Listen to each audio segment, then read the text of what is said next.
Godfrey Kabyanga minister wa Kanyabwenje no kuburira nuwajwecire Mukuru W'eihanga ha mukorogo. President Museveni asimire Bishop Bahebwa Bishop wa Pentecosto ahabwo mu rumo gwakozire okureba ngo nobombeke enji ya Ruhanga. Is a big spiritual achievement in the building of God's kingdom. I commend Bishop Bahebwa John for mobilizing the believers to generously support the construction of God's house.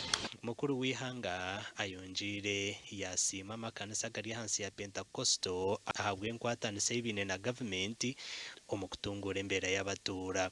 I wish to recognize the long-standing partnership between the church and government, especially in achieving the goal of socio-economic transformation of Uganda.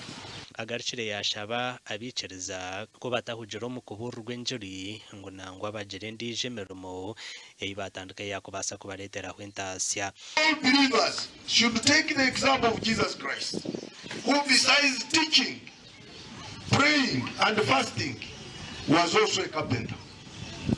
He earned his bread as a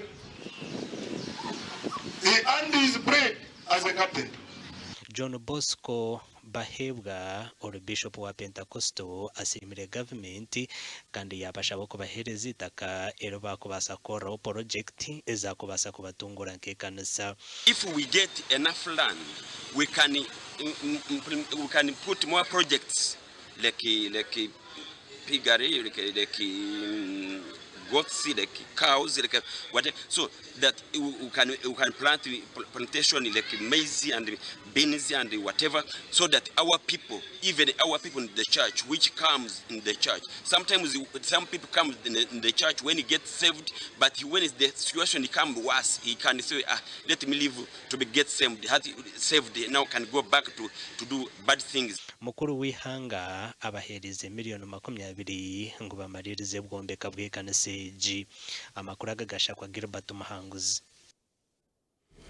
President Yoweri Museveni no kwiguraho amakororo